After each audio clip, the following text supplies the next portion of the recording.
All right.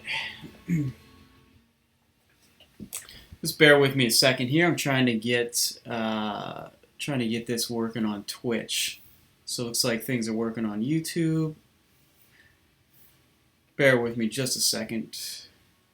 Let's see.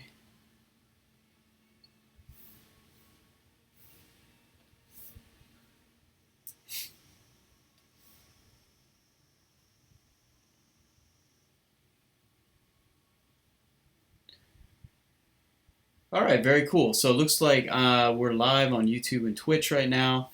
Um, Bear with me because this is the first time I'm doing this on Twitch.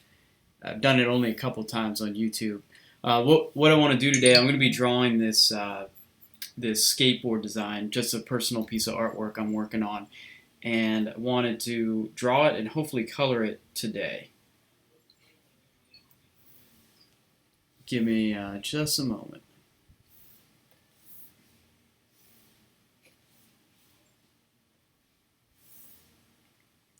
And I'll be taking any comments and answering any questions that you guys have on YouTube. I'm trying to find a way that I can monitor both YouTube and Twitch. But for today, if you have any questions, just let me know on YouTube. If you leave me any comments on Twitch, I'll be happy to try to go back later and answer those. So let's see here.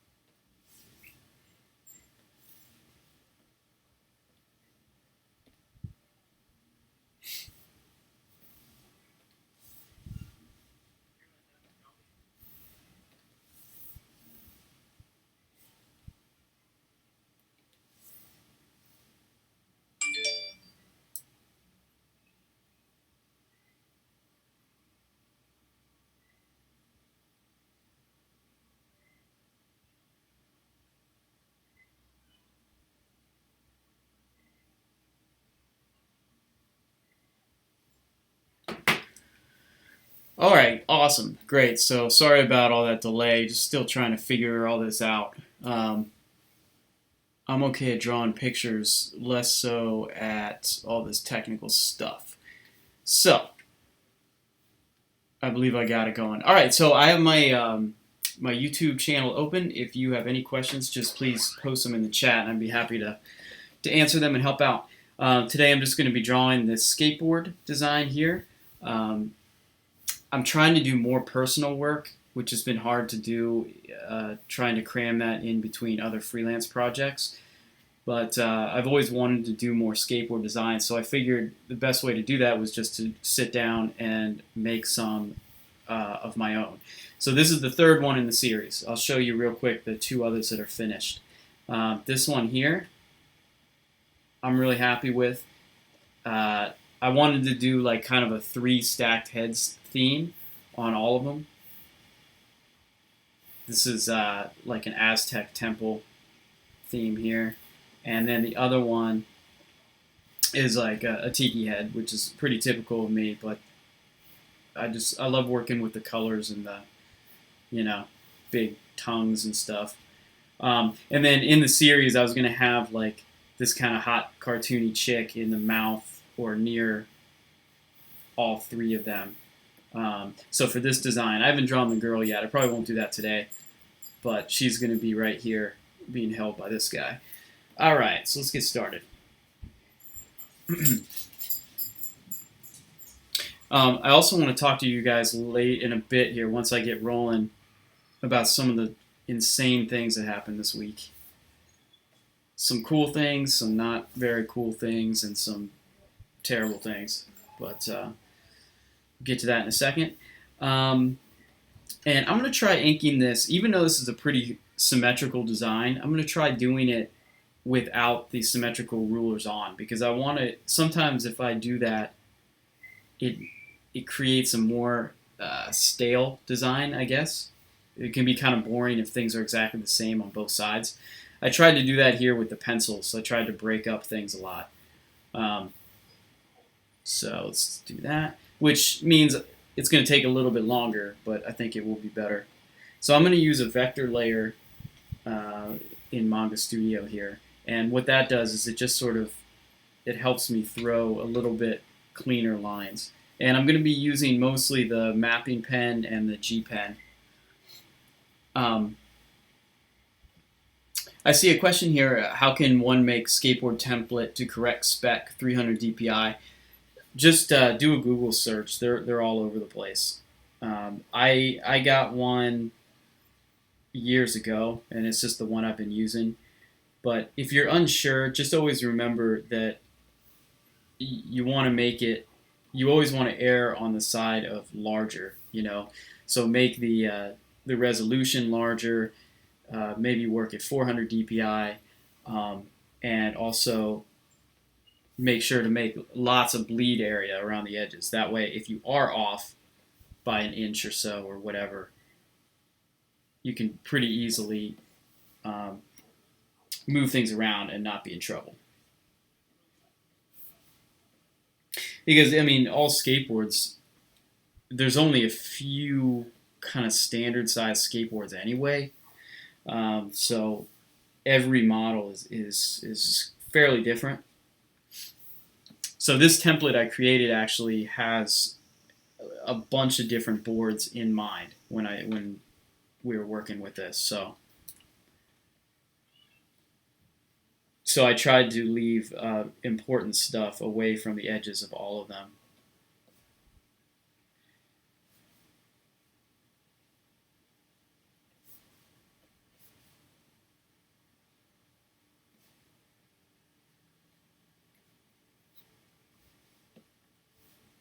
And if you guys are on Twitch, I'm trying to broadcast to Twitch more often. It seems like a cool medium that there aren't a ton of artists on there yet. So I'd like to get involved and see if there's something I can do there. If you're on there, I'd appreciate it if you went and followed me, because I have, I just started. I've got nobody there, and it looks pretty embarrassing.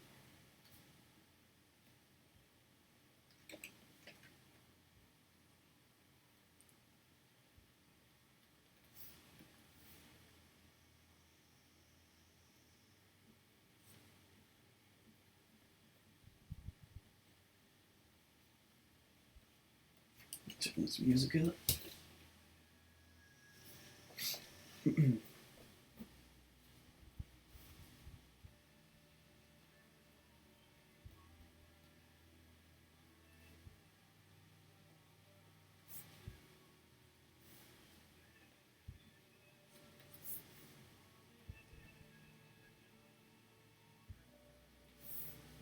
I'm going to try every Friday afternoon to just reserve that for personal artwork, just kind of unwind the week. And hopefully I can make these live broadcasts part of that. But I've said that before, and then things always get busy, and it becomes tricky. But that's the goal I'm going with at the moment anyway.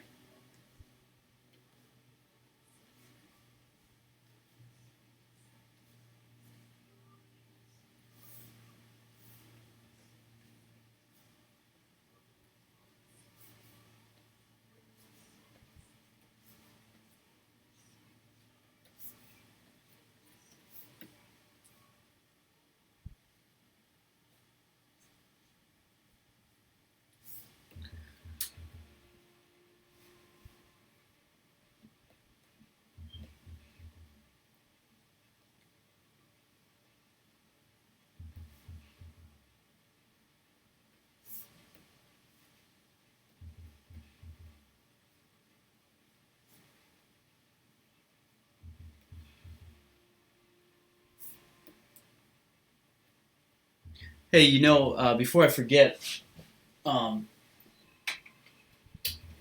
just got these in the mail. You've probably seen these Body Coon figures around social media and stuff. My friend Randy recommended these, and so there's some good things and bad things about them. When they work, well, okay, the male figure for me works great. I got the male and the female, and I'll try to post the link on where I bought these. They're very expensive. This little thing was like $50, right? And it just looks like a GI Joe, right? It's not very big. I don't have big hands to begin with, but you can see it's not very big. But the poses this thing makes are incredible. I mean, they're so lifelike, and you can do so much with it. So far, it's been incredibly helpful because I'll pose it exactly how I want and then take a photo of it and use that as reference. So, trying to get a better angle there. The female figure, I actually got a complete refund for this because when I got it, the whole arm came off, like permanently came off, and the hole in her back, didn't fit, and also the hole on her case wasn't drilled correctly either, so things couldn't work, and something about her rib cage is stuck too, so it doesn't move. Anyway, I emailed the company, and they immediately gave me a refund and didn't ask me to send the figure back. But I was able to repair it with some glue and a drill and some other things, which it's cool that I still have this now. But if you're going to pay $50, I don't think you should have to, repair it. But I really like the male figure way, way better than the female figure. There's her head looks weird. It's like almost an alien head. She's almost just like too skinny. Like there's not enough there to really get a good pose. I don't know. It's hard to explain. So I would say if you're unsure, I would maybe start with the male figure since they are so expensive. But these are what I used previously, and I still use these guys a lot. They're much bigger, so that makes them much more useful, but their poses are extremely limited. But what I like about them the most is just their faces. I wish the little figures had this level of detail sculptured on their faces. And that's mainly what I use them for, actually. It's just like take the light and put it on the face when I'm drawing. Yeah, all right. They're great for pretend time, too, so...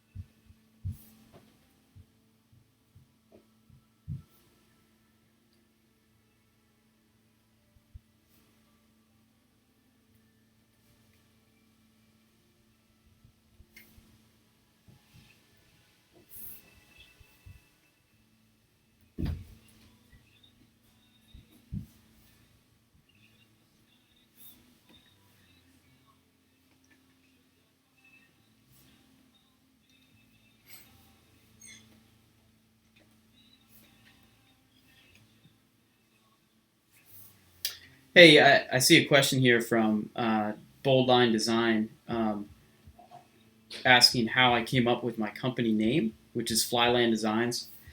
Yeah, let me go into that real quick. We just formed an S Corp now. I used to be a sole proprietor, and now I'm an evil corporation. You can ask my tax person on why we did that. But the name Flyland Designs, it came all the way from high school. Because in high school, I used to just draw basically two things. I used to draw skulls, and I used to draw these like floating islands. I would always draw this guy kind of standing on a floating island, and he'd be in space or in the clouds or some stupid teenage angsty thing. So anyway, when I was designing my logo in high school, I came up with this like floating island look, and I wanted to call it Floating Island Designs, but that was stupid. So I combined the two and called it Flyland Designs. And I've had that ever since. I mean, even out of high school, I had a website on something called Angel Fire, which was, I guess, kind of like GoDaddy is now. but this was like HTML days, and the name and the logo just stuck, and there are a lot of times when I wish I could change it. I wish that I either had a more clever name or just had gone with my, Brian Allen illustration or something like that. Because there are some times where people don't understand what I do just from the name, or they misspell the name, or I've had checks written out to fly and design. I think my bank actually still thinks that I'm like a fly fishing company. Actually, they have no idea. But anyway, it's way too late to change it because of SEO and Google and all this stuff. If I were to change it and to change my website name, it would mean throwing out all that progress, and then also throwing out all my postcards, all my business cards, and T-shirts, not T-shirts, but you get the idea. So anyway, I'm always planning on trying to redraw or redesign my typeface and my logo, because I think it's starting to look pretty dated. But I just always run out of time. So that's the story behind that.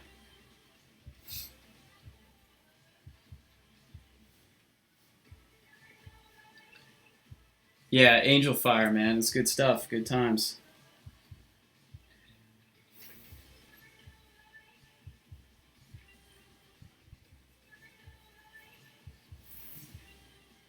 Hey, I see a comment here that says that I can't hear what he's saying because of speakers. Is anybody having trouble hearing the volume here? Is my music too loud?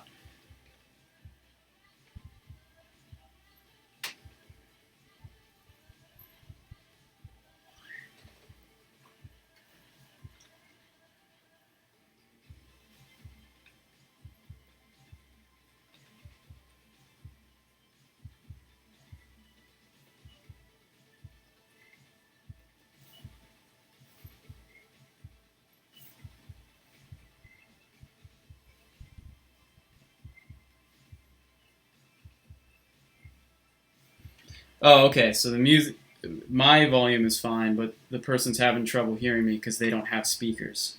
So that would be my advice: is to first go get speakers, plug them in, and then we'll see if that helps. All right. So what I want to do each week is maybe as I'm drawing and answering your questions, I kind of want to talk about some of the things that happened this week and do a little venting, do a little bragging, and then do a little weeping and complaining, in that order. So let's see. Well, actually, so let me start with some of the good news. I'll try to be more positive. Um, Something insanely wild that happened this week, and we're still trying to ink out the details, but it looks like I'll be working with Hulk Hogan on some artwork for him. I can't go into detail about it, but the it was just the most insane week because the client, I guess his manager or partner, just texted me, and he's like, "Hey, hey Brian, I'm in the room here with the Hulkster. It's like, you got a second?" And I didn't have a second, but you don't tell the Hulkster that you don't have a second. So he called. I picked up the phone, and sure enough, there I'm talking to freaking Hulk Hogan, and he sounded exactly like you would expect him to sound like. And he just sounded like a super nice guy. He had a lot of compliments. We didn't talk too long, but it was just one of the most insane moments of doing this so far, because I have been fortunate enough to work with some big clients, but most of the people I work with are just smaller businesses and things like that. So it's not every day that I'm talking to the Hulkster. So that was a cool thing that happened. I want to talk about some shitty things too, because I want to be totally transparent. Let me see if anybody has any questions here. Shane says that you bought my brushes. Hey, thanks a lot, Shane. You guys probably all know because I'm talking about it all the time, but I sell custom brushes that I made on my website at flylanddesigns.com. So you can get them for Manga Studio, and I appreciate everybody who's bought them. So what brush am I using right now? Right now, I'm actually just using the stock mapping pen brush. I like that brush for really bold, cartoony stuff like this. If you were using one of my brushes, let's see here. I have so many damn brushes. I think this one would be good. Yeah, the expressive brush. This is a really good one.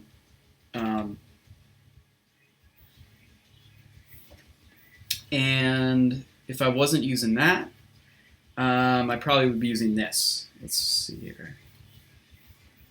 Yeah, the Fat Maru brush is also really cool. It kind of acts like a brush would. So I'll switch to that right now. Let's see how that goes. And if it messes me up, we can all blame Shane.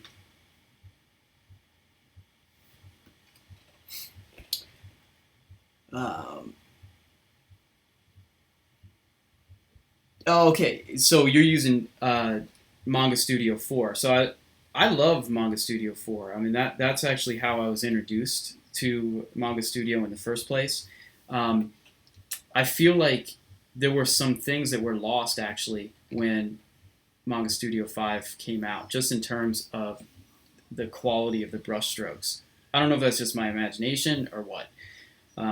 But I use Manga Studio 5 every day now just because it's just so much more like Photoshop, and there's just so much more you can do in it that I need that stuff every day. And I tried going back to Manga Studio 4 a couple times, but I missed all the other features and just the improved interface too. So.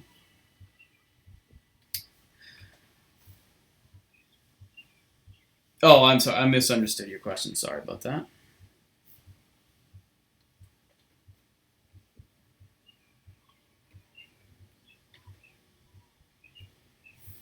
Yeah, so if you're using the MS4, I'm not sure which one you're using for maybe the brush or the pen. Where did that go? See, what happens is, maybe the pen pencil MS4. That's a good one too. Get that one.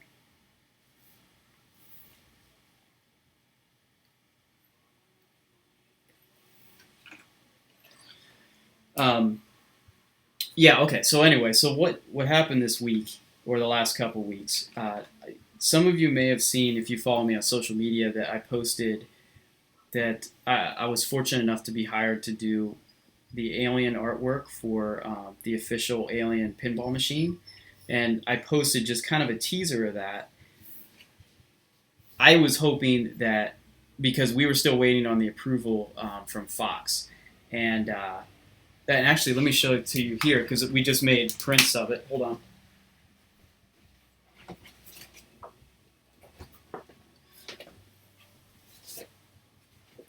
So check out these prints. These are 28 inches by 28 inches. Trying to show them here. We are trying to get these made up because I want to sell them on my website pretty soon. It's on this really awesome thick matte paper. I don't know how well the camera's getting it. But anyway.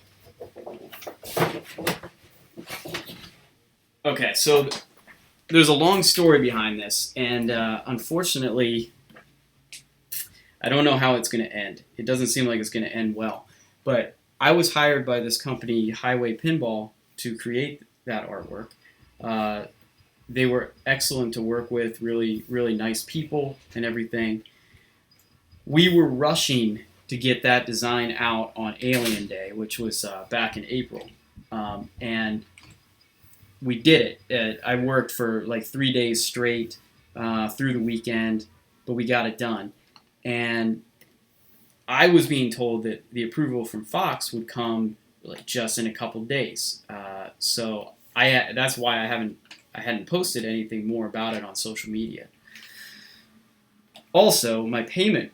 I was paid 50% of the design, which I always bill half up front, and the remaining 25% was due upon delivery, and then 25% was due 30 days later, right? Well, unfortunately, that first 25% payment date kind of came and went, and because I thought we were kind of waiting for Fox's approval. I had been back and forth messaging the client. I just didn't really have any reason to suspect that anything was wrong, right? Then 30 days had passed before I knew it. I wasn't even really paying that close attention because I had a lot of other things to do. And the second payment was now due. So I'm into this design that I had only been paid 50% for, okay?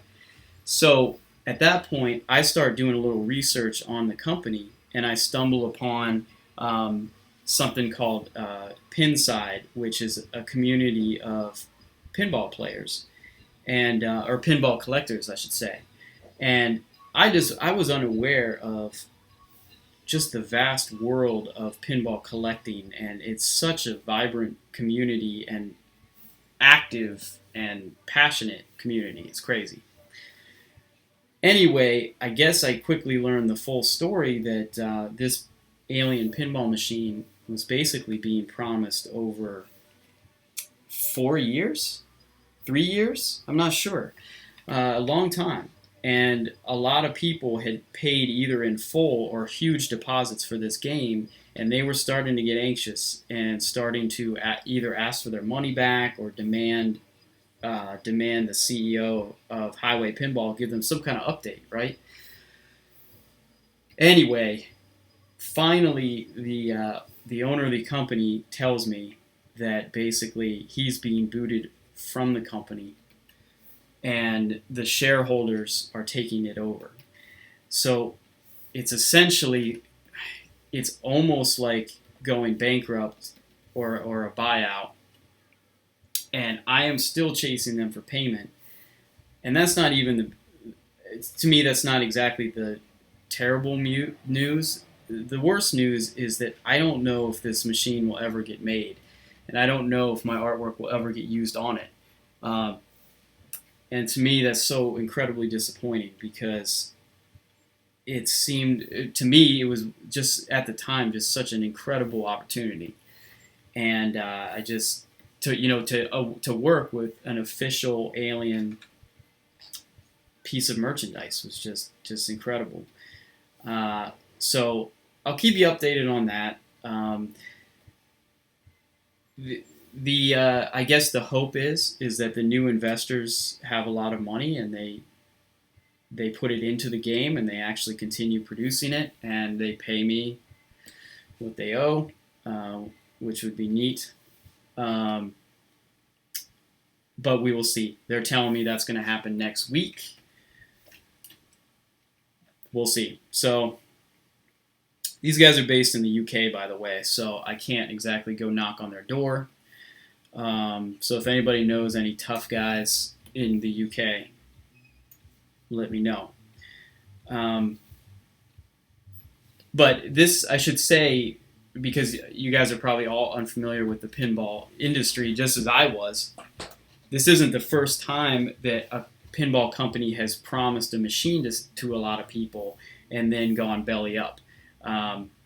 There's long, woeful stories about that, and there's a lot of artists actually who have.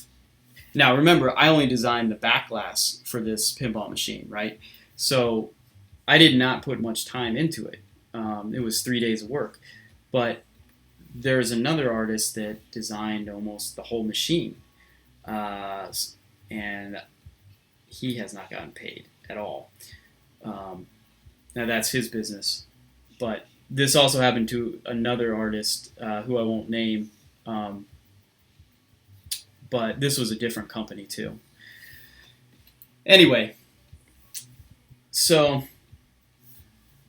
just thought I would share. I want to share the good and the bad on these things. It probably will work out. I think I will end up getting paid fully, but I think the chances of the artwork getting used are looking slim. But we will see. So let me see. Did anybody have any question here?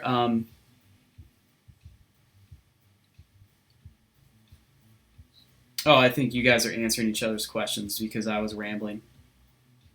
If anybody has a question that I missed, just please post it again.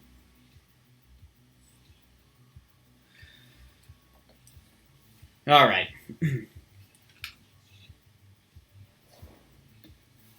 So with this design, I want to really not actually ink a ton of detail. I want to have like really, really bold lines, and then let the coloring do a lot of the texture and the rendering and stuff. Because it seems to me that that's sort of the popular look in skateboards, and probably for a good reason.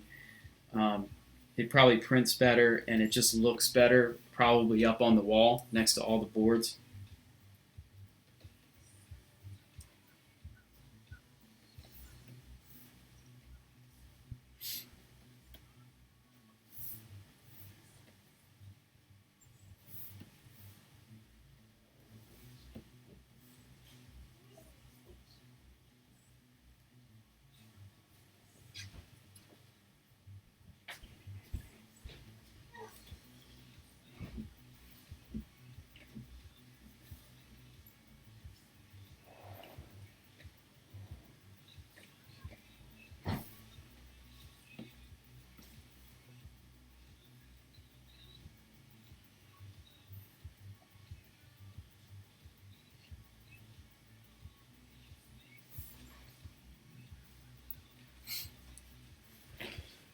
Oh, Shane, let me answer that question in a second here. And then there's some really good questions here. How do you get the color canvas? Can you? So someone asked, how do you get the color canvas? I'm not sure what you mean by that. And James is asking, is the blue background just scanned pencil drawing? Let me show you. This is what I drew digitally in Manga Studio. I usually just draw with, it's actually just the G pen with opacity sent to pressure. So it kind of acts like a pencil, but it's also sort of a pen at the same time. Then I just change the layer to blue up here and lower the transparency like that. And I'm basically just going over it one more time, but in ink, so the lines are nice and clean and bold and more detailed, you know. And there were some other good questions here. Let me go back. Raymond asks, how do you go about finding clients? I'll talk about that in just a second. That's a good question. And this is an easier one for Shane. Shane is wondering how to get the images side by side. It's really easy, and let me show you. I love to do this. I do this all the time because it allows you to see the image as a whole, 100% from far back all the time. And that's so important because when working digitally, it's so much different than working on a piece of paper. When you're looking at 100% of the size of the design, it makes it so much easier to just know what the whole design looks like at all times. When working digitally on a Cintiq, you're zoomed in so much that you can get lost and kind of lose sight of what the whole design is. So anyway, I have a keyboard shortcut here to make a new window, and you can just go to Window, Canvas, New Window, right? And that just makes a duplicate of what we're working on. And then you just drag it over here like that, and you can mess with these like that. It's especially helpful when working on something so oddly shaped like the skateboard, you know, because you can really see the whole thing.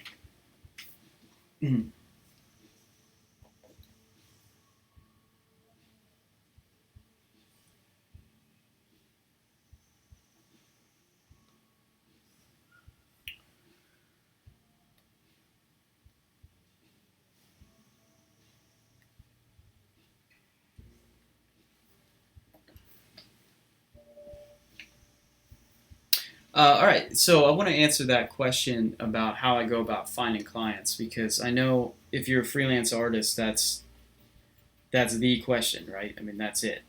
And I want you to know that I have not got it all figured out. Like, that's something that I think about all the time and work for or work towards all the time. Um, so I'm going to answer your question, but I don't know if you're going to be satisfied with my answer, because it's not an easy one, right? Um,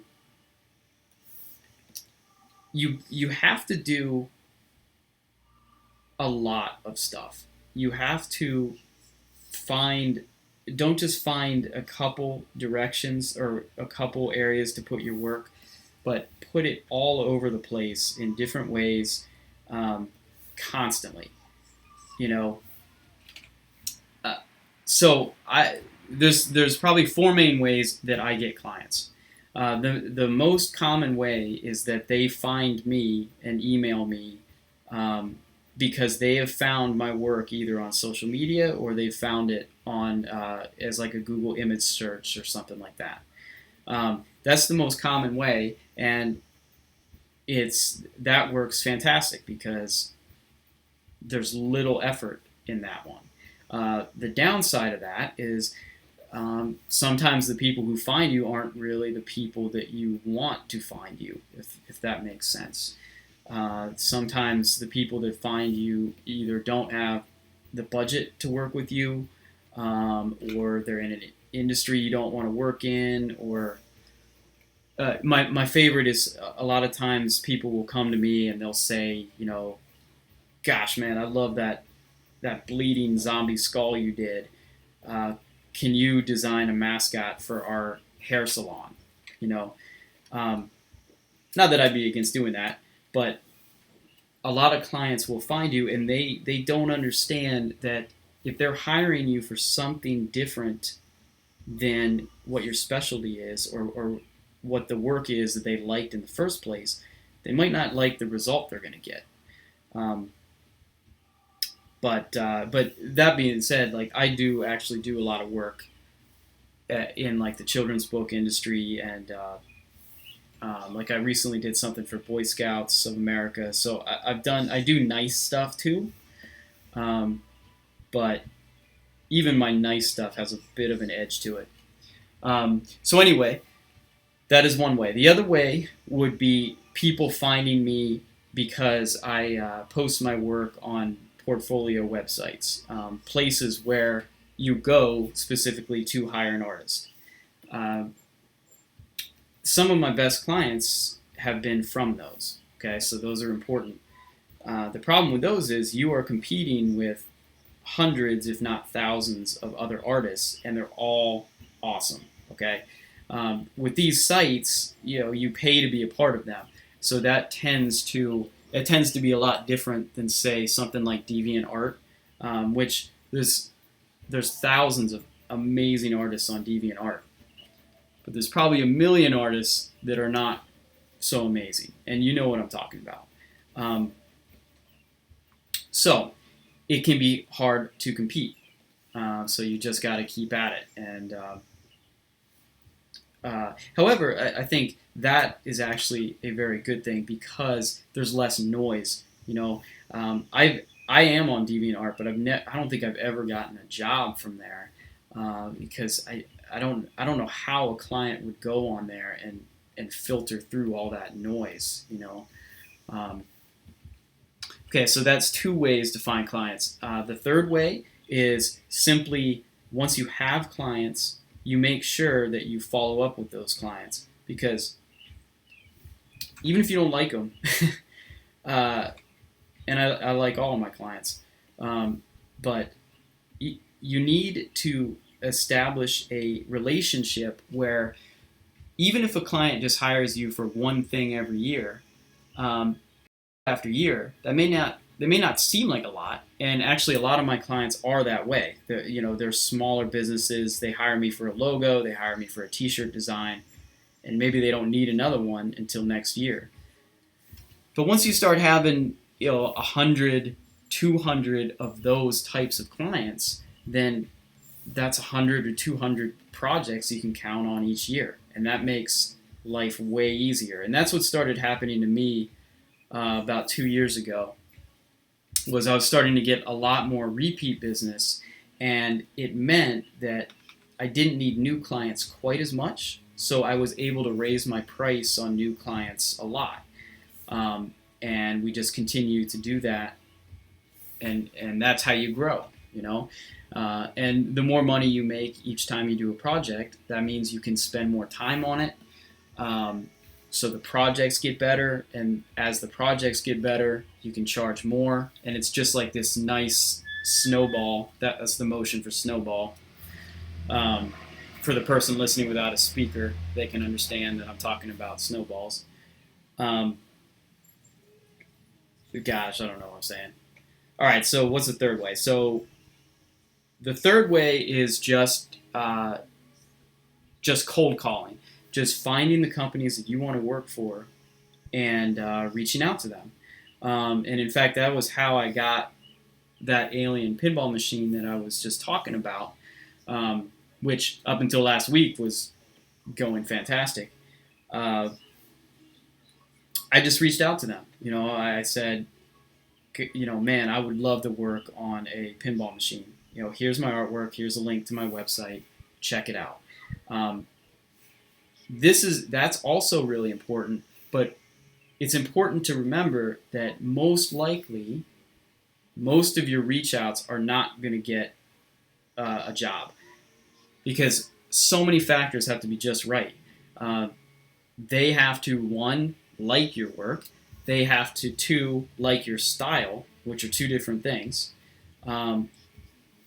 Even if they love your work and they love your style, they have to have a project for you at that moment that you contact them.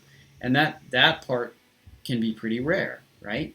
And as you start dealing with bigger and bigger companies, then even if all those things are right, you still have to figure out how to get in front of the right person. Because, for example, Hasbro, right? Good luck trying to contact Hasbro.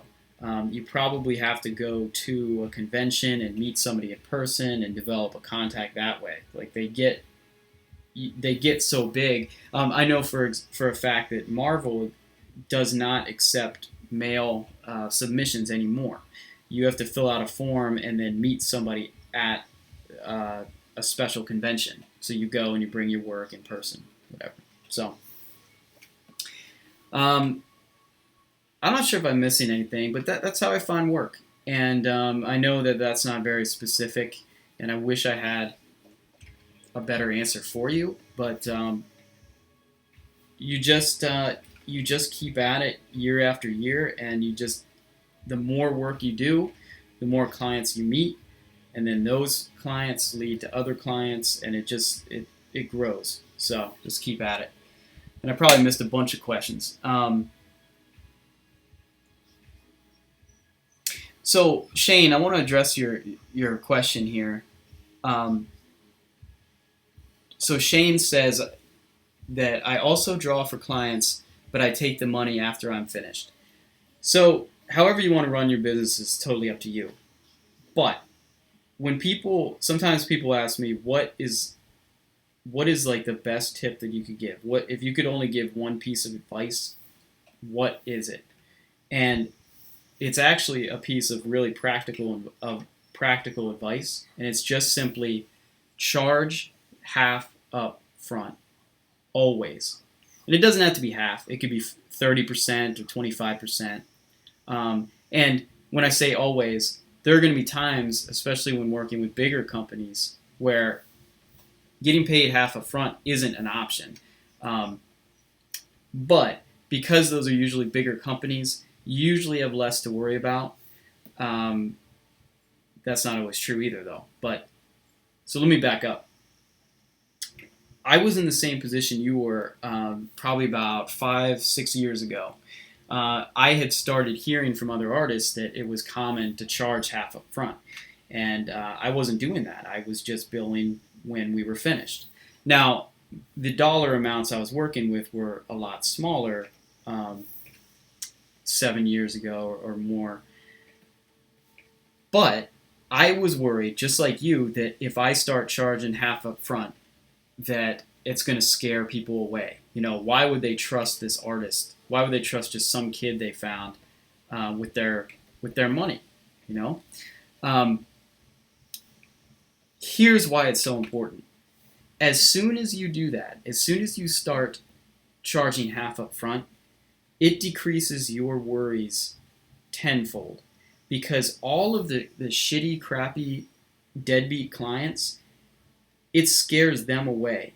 And you may at first feel like you're losing clients, but trust me, you did not want those clients. In fact, if they don't pay you, you can't even call them clients, right? They're just dickholes. So just doing it is probably the best quality control you could ever ask for. So it's extremely important to do that. Second, it's extremely important to charge half up front if you're a full-time freelancer, just for cash flow reasons. You don't want to be in a position where you've got, and I've talked to artists like this, where let's say you got 3 projects on your desk and they're huge. They're books or their album designs and covers and whatever, and they're going to take you weeks, but you're not getting paid until it's all done. All of a sudden, you are now going to be desperate for cash, and that's going to affect your life and your work, and it's not a good idea. It makes it almost impossible to actually plan your finances. So, if you're going to take anything away, I would try. And if you're worried about the reaction, maybe just try it with a couple clients. Every other client, try billing half up front and see how it goes. I think you'll be surprised at how most people just don't care. Or maybe not don't care, but that's very normal for a contractor. I just had a screened-in porch put in, and a contractor came and worked on that. He required a 50% deposit because why wouldn't he? He can't come in here and work on my backyard for a week and not have any guarantee of payment. So if you're working on a logo and it's only a few $100, or I don't know what prices you're charging, but there's nothing wrong with asking for money up front. And in fact, it's the opposite. There's something wrong with not asking for money up front. So that's my spiel about that.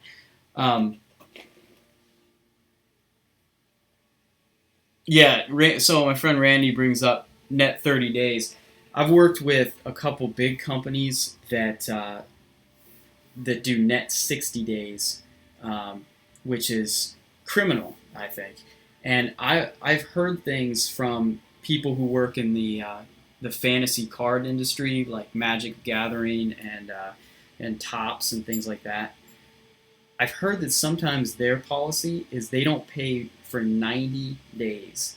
And in fact, there are some of those companies, they don't pay until the actual product is even released, which means that if the product is not released, which can happen sometimes, like it's important to understand that your artwork is only a small part of the whole piece of a product launch, right? It's very possible that the product won't get launched, and these guys just don't get paid anything. So that's a tough market, a tough industry, and I try to stay far away from that.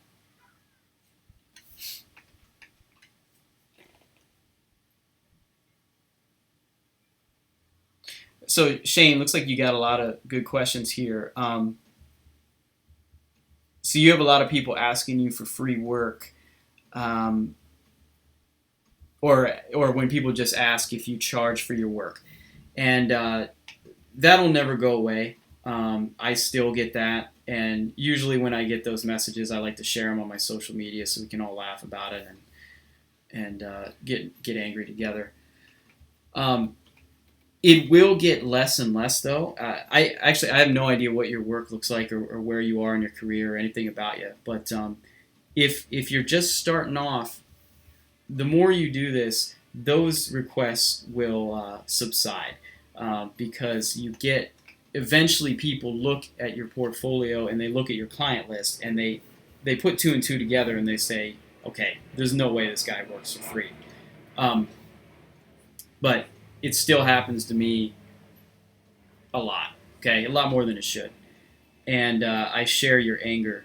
Um, One thing I can say is maybe just look at your marketing and look at your website and just make sure it's clear that you are a professional. Make sure it says, this is what I do for a job. Would you like to hire me for something? You know, because sometimes, because art is a hobby, uh, you know, I do this as my full-time career. But if I worked at Lowe's or McDonald's or whatever, I would come home and do this. You know, I'm fortunate, as a lot of you probably are, that this is my job and my hobby, right? So some people out there get confused about that, right? Uh, they also don't understand how long this stuff takes. Um, they, a lot of people's only interaction with artwork is like going to a carnival and seeing a caricature artist, and not disparaging caricature artists at all. Uh, that's an incredible talent, but they see them kind of whip something up in 15 minutes, you know, and it looks pretty good. Um, we all know that working on a logo is way different, and you can't do that in 15 minutes. Um, these people sometimes don't understand. So anyway, my advice when people ask you about free work, maybe just have something typed up that you copy and paste. And most likely, if somebody is asking you for free work, don't waste your breath trying to convince them to pay you. Okay, I can't think of a single time when somebody came to me asking for free stuff, and I was able to turn around and ask for money. Okay, you might be able to get $50 out of them, but you're not going to get $1,000 or more or whatever you're charging. Okay, so don't waste your breath on that. What I would do though is just have a little response drawn up that just explains you're a professional. This is your career. This is how you make your living. You don't have to be a dick about it. I mean, you can be a little bit of a dick about it. That's okay with me.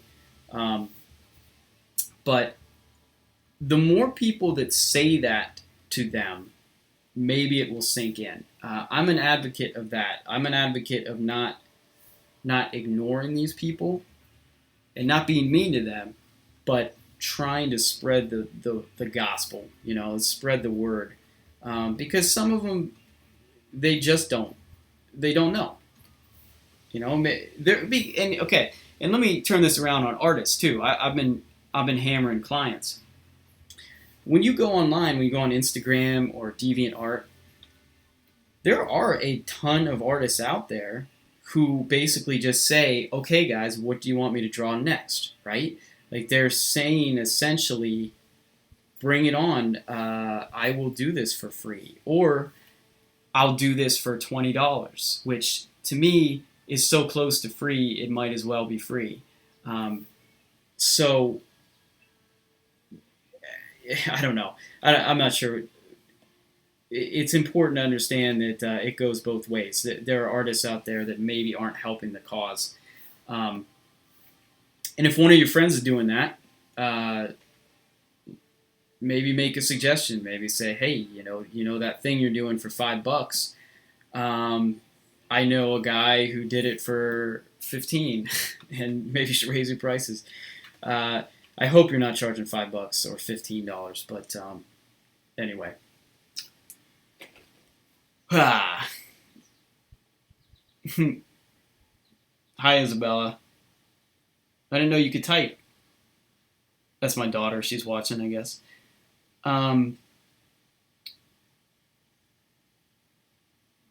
Okay, this is a really good question. I want to answer this from James Marno. Do you feel there was a time when you had finally found and shaped your specific artwork style, or do you feel you constantly are changing, tweaking, and adapting? This is a really good question because I think about, or I used to think about my style a lot. I would think about my strategy going forward. And when I look back, I think I wasted a lot of time overthinking that. Okay. I'm an overthinker. I overthink a lot of things. Um, and I don't remember the name of the artist, but they said, oh, no, okay, let's skip over that. So I think your style is just something that sort of finds you, right? Um, I would not spend a lot of time thinking about, okay, well, am I going to be an abstract artist, or am I going to be a comic book artist, or am I going to be this or that? You know, the way that I arrived at how I draw now um, is just, this is the kind of artwork that excites me, right? Sometimes people, some of my mentors and things, when I reach out for help, they will say, maybe you should try to be a little more commercial. Or they will send me an artist who's doing really well. Maybe they just did a magazine cover for something important. I don't know. And although I doubt magazine covers pay very well anymore. But so where was I going? Okay, so they will say, check out this artist. Maybe you could learn some things from them. And they'll send me a link to their page, and it will be in a completely different style than mine. It'll be like flat vector shapes and very commercial. I don't know how to explain it. I don't know how to explain it because I'm not into it, and that's where I was going. If it doesn't excite you, then you're basically just going to be faking it. And I think faking it comes out on the paper or canvas or whatever you're working on. People can see that, right? People can see what you're excited about, and it produces better work, and then people want to hire you for that work, okay? And so a good example of that is when I was first starting. So I've been full-time freelancing for 5 years. When I was just starting, most of the work that people would contact me about and say, I want to hire you because I love this, most of that work was actually personal pieces that I had just done for myself. And that makes sense when you think about it. Like, long ago, I thought that everything in my portfolio had to be previous experience or a client work, or something for an important brand. And it was really the pieces that I did on a personal level that just came out great because I was excited about them. It was something that I loved to do, and I didn't have, let's face it, a client, especially a bad client, like a non-art director client, can ruin a piece very quick, or I'd have a piece that was really cool looking, but then we would have to put their crappy logo on it, or something. It doesn't even have to be something crappy. It could just be something weird, right? Something that only makes sense in the context of that brand. So, okay, I know I'm still trying to answer your question. I'm coming around to it. So, was there a point in time when things just shifted and all of a sudden I felt like I had a style? I would say that started to happen about 3 years ago, and I made a very conscious choice. So when I first started freelancing, I was doing anything. I had just quit my job to do this full time, and I would take any job that paid the price. Okay, so I was designing websites. I was laying out brochures. I was doing logos for hair salons, which I mentioned kind of as a joke, but I did those. There was a point where I said, this is going to hurt for a little while, but I am not going to take any more of those jobs. Now, okay, I'm not that bold. So instead of saying I'm not going to take any of those jobs, what I did was any job that I didn't really want, I just doubled the price or tripled the price or just gave a price that I at the time thought was insane, right? So I started getting way less of that work. And a lot of the work I was getting started to be work that I loved and enjoyed. However, sometimes it didn't pay as much because, unfortunately for me, my style is very detail heavy, and it takes a long time for me to do any of this stuff. Um, it took me far less time to do like a website design or something. Um, but anyway, it was only kind of awkward or financially rocky for a couple months. And what happened is I started putting out better work. I started putting out the work that I wanted to do, and instead of when a client hired me asking, "Hey, what style do you want me to do this in?" I no longer had to ask that because the client only hired me because they wanted me to work in my style, you know. Um, and that was a big change too, because previously clients would contact me and they would attach an example of another artist's work. You know, they would say, "Oh, we love this. Can you do something like this?" And there's nothing wrong with that, as long as you're not copying the other artist.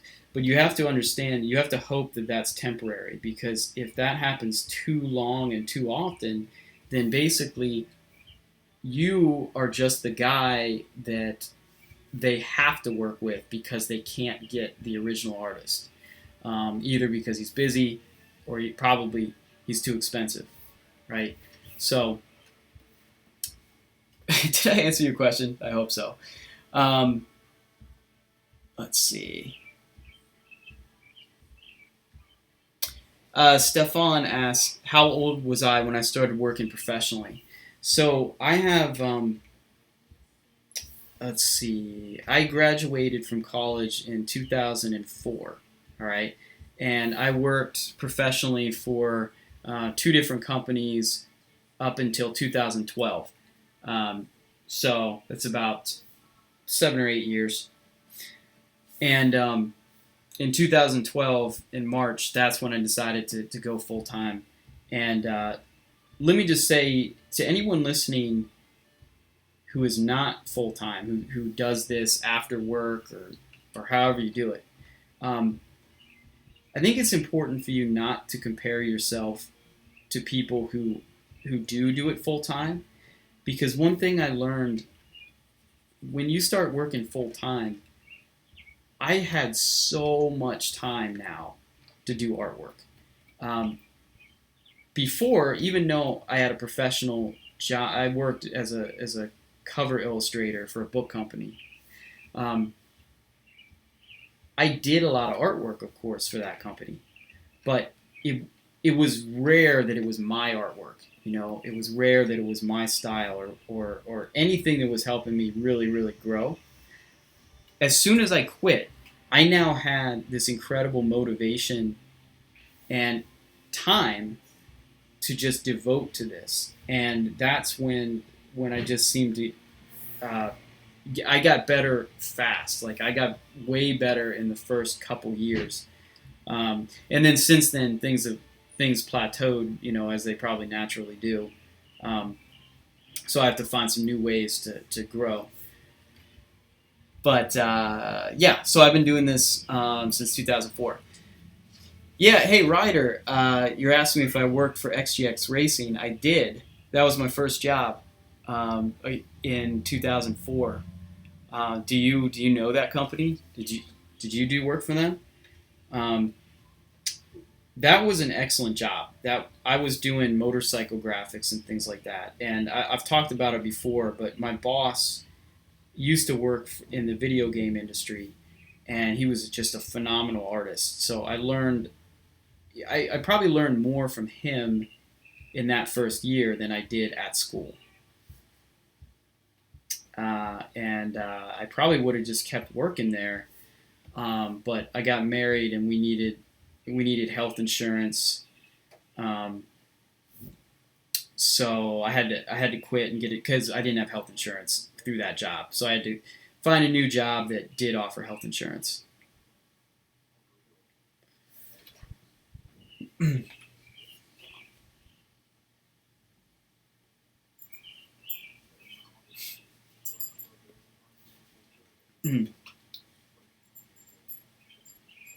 Oh, I wanted to show this too real quick. I already shown this on my social media, but my brother designed this book called What a Mess. He's an artist too. His name is Keith Allen. There we go. He works for American Greetings, and he did this completely on his own. Um, it's incredible. So he not only illustrated every one of these pages, but he designed every one of these pop-ups. Gotta get this. It's insane. He has 2 kids just like me, and what he did was, for the longest time, I think a couple years, he would wake up at 5 a.m. every morning and just work on this book.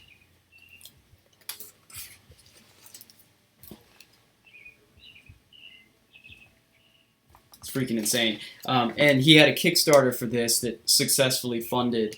I think he raised almost 20 grand or something to print this book. And if you're interested, he's selling the book on his website. Just Google "What a Mess" and that'll come up. I have some links on my social media too. But anyway, he just sent me this, and it turned out awesome.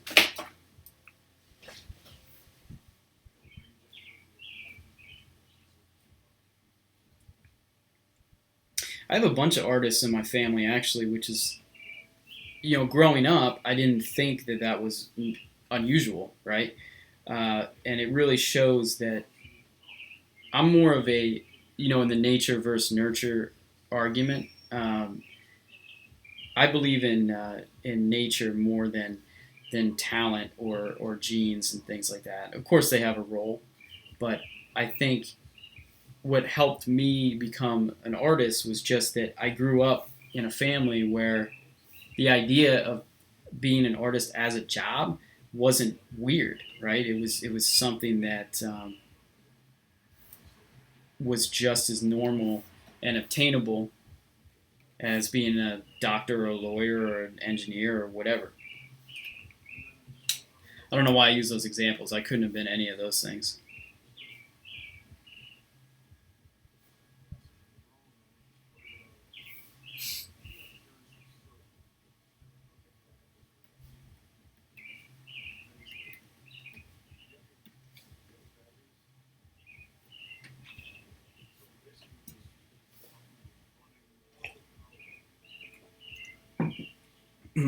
Hey, Stefan, I want to address your comment. So you're finishing high school and you practice all the time.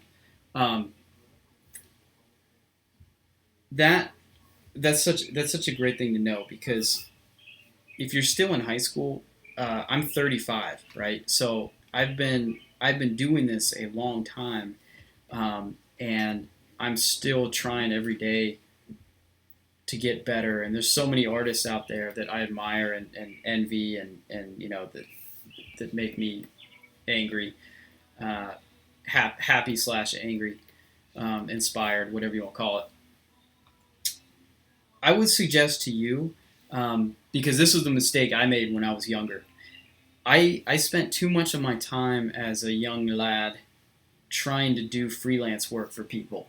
I was trying to do logos here and there for local things and such because I knew this is what I wanted to do, and I thought that that experience would be great, and I would need a portfolio and whatever. Um, but what I didn't realize was, and I talked about this a little earlier, it would have been way more beneficial for me to just sit down and spend that time practicing the fundamentals, first of all. Drawing from life, going to figure drawing classes, trying different mediums, learning how to paint.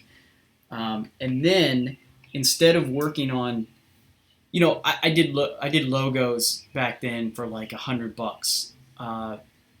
And I was in high school. I was in college. I don't think I needed $100. It probably felt like I needed $100, but I, you know, my, I don't know. I guess maybe I needed $100, but so it's easy. It's easy for me to look back and say that I shouldn't have done that. But now that I think about it, there were times when I needed the money. But anyway, my point is, try to make sure that you're doing as much personal artwork as you can, and because that is the stuff that's later going to get you bigger jobs. Because those logos that I did for $100 or $150 way back then, they're not in my portfolio because they're shit, right? They were shitty, and the stuff. I still have stuff in my portfolio which I probably shouldn't, but there's some things in there that I did almost 7 years ago, and I keep them in there because they're just such popular pieces among people. So,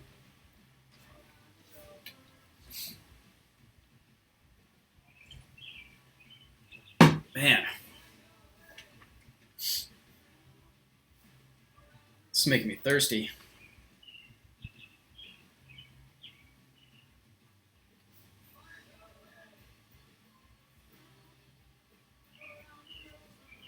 All right, I should try to. I'm going to try to wrap this inking up really quick because I want to actually start coloring this too while people are watching.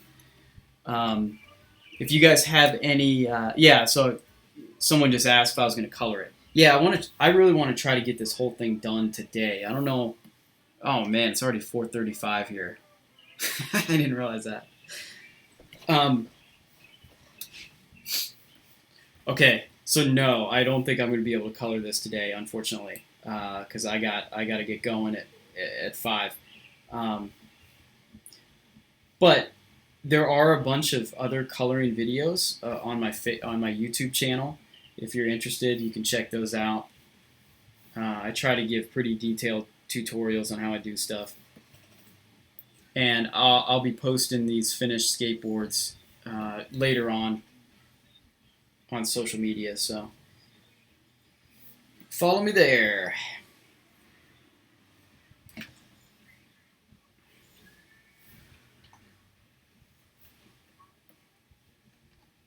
Now this stuff, like I have lots of drool and slime flinging everywhere.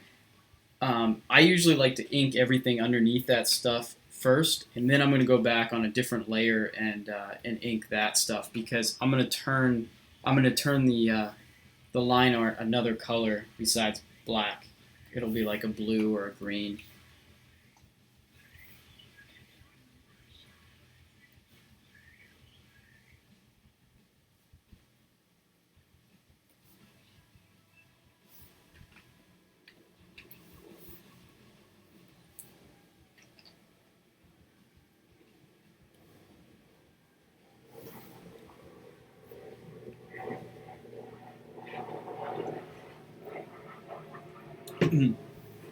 I wanted to say too. I was recently on a podcast for the second time, but this podcast was a little bigger than the previous one.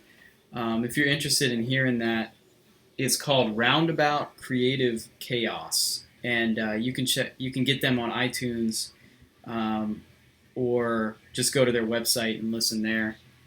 Um, it's always so weird for me to be interviewed because I'm kind of an introverted person, first of all, so it's probably the most awkward interview you'll ever hear.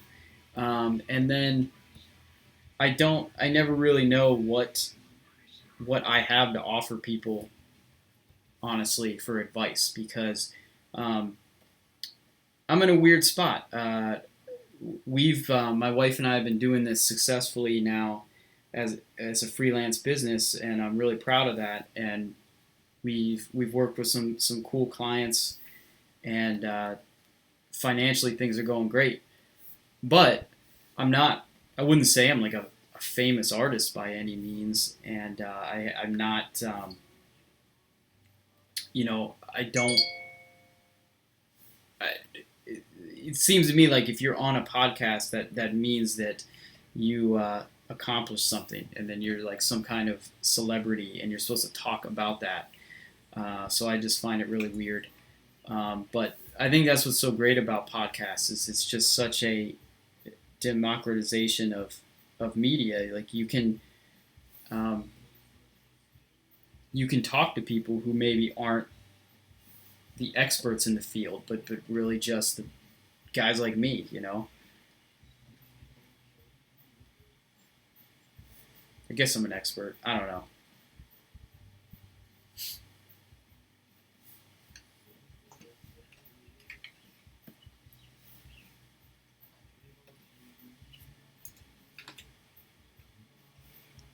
So what colors will I use for this? Um, I really am gonna do. I really want to do something just insanely bright and vibrant for this. Um, if you're familiar with the old Madballs art, that's what I'm going for. Just like unrealistic, just psychedelic colors. Lots of chartreuse, bright green, lots of like pinks and golds and stuff, and it'll be fun. Um, Speaking of Madballs, uh, if you're not familiar with the artist James Groman, um, you need to check him out. He was one of the original designers of Madballs. He also illustrated and designed My Pet Monster. If we have any '80s kids on here, you'll know what I'm talking about. And he just released this incredible new action figure toy. It's like this giant toy called King Corpse. It's incredible. Um, but anyway, he used to work with my brother, and he was nice enough to give me a call the other day, and I talked to him probably for like a good hour and a half, and he had so much good advice for me, and he's just such a humble and generous dude.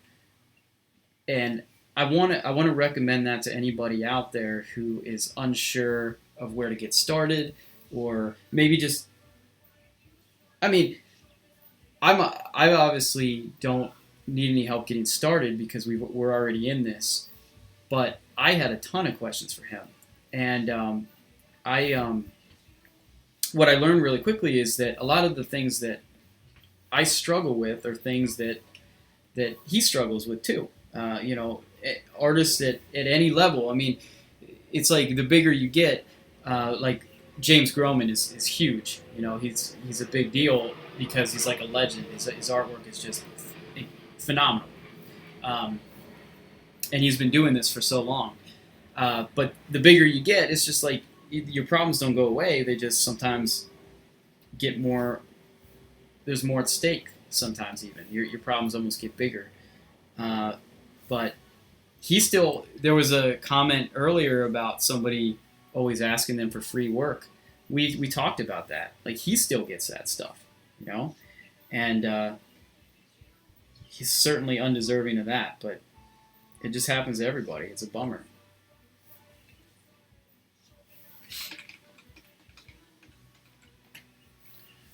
All right,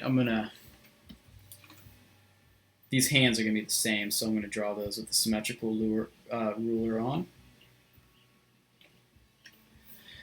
So I'm only gonna be drawing live here probably for another 5 minutes, 10 minutes, or something. So if anybody has any questions, just please post them now, and I'll try to answer them before I go. And I do want to say real quick, like I really appreciate everybody who's been watching and participating. I'm gonna try to do this every Friday afternoon. I know I said that last time too, and that was probably a month ago. Um, but I find this really rewarding because it just allows me to kind of vent and work on my own personal work. Um, and I've met a lot of cool people through this as well. So I want to keep doing it. If you want to check out more of my work, you can go to flylanddesigns.com. Also, I have a lot of tutorials on my YouTube channel that you might want to check out. And I also sell custom brushes that I made for Manga Studio 5 on my website. So go buy stuff.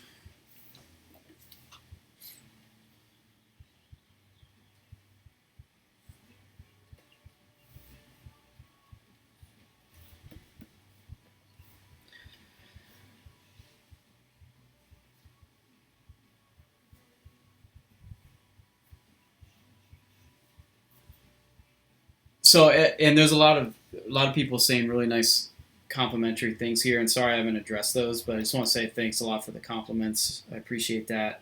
I have a question here, and I'm not ignoring it. I'm sorry. Again, from Stefan. Any tips for young guys in high school? That is such a hard question to answer, right? But what I would recommend, I've already had my little spiel about doing personal artwork and stuff, but what I would recommend is just hardcore searching through the internet and trying to find who the artists you are that you admire. And not just admire, like, it's easy to say, oh, I want to be that guy because he looks successful. Instead, find somebody whose artwork really excites you, and then just like consume their artwork, save it somewhere on your desktop, follow them on social media, and study their artwork to the point where you can almost copy it. Sit down and try to draw something that they've drawn. See if you can replicate it. And you learn so much by doing that, because it really forces you to sit down and look and say, oh yeah, well, why did they put this stroke here? Or why did they choose this color? Of course, if you're going to be copying art, you don't sell that or post that. And if you do post it, if you want to share that with your friends, you need to credit the original artist. That's always a no-no to not do that, but you guys know that. Other than that, do YouTube tutorials. You are in such a fantastic position compared to me when I was in high school. I keep looking over here like you guys are over here. All right. When I was in high school, this is going to make me sound old, but that was before YouTube. We didn't have it then. I used to do tutorials that you would get through the mail. Like, I would pay $60 and they would send it on like a CD-ROM. They were from the Gnomon workshop, and they're great. You can still get them. But if I were you, I would spend couple nights a week, just sit down and do those tutorials from start to finish. You will learn so much that way, and they're free, and there's a ton of cheap resources as well. So don't be afraid to spend some money. Spend $20, $50 on a online digital art class. Will Terry has a great one. Bobby Chu has one that I took. Man, there's so many. So take those, and I'm not trying to slam your high school art teachers or anything, because my high school art teacher was a huge influence on me. But you now have the opportunity through these tutorials and online classes. You now have the opportunity to learn from industry professionals, and that's incredible. All right, I better wrap this up. All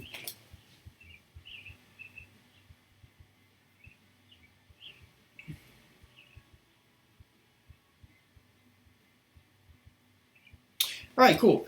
Actually, I better wrap this up right now. So I just want to say again, thanks a lot for watching. I'm going to try to be back. I'm going to be on vacation next week, which probably isn't a good thing to announce to the world, but I will try to do this 2 weeks from now. So if you can, please subscribe to my channel. And thanks again for your comments. And now for the awkward, trying to figure out how to turn this off.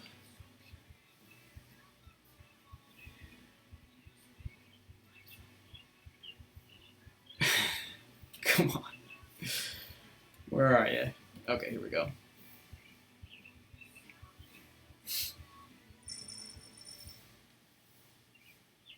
All right, thanks again. Bye.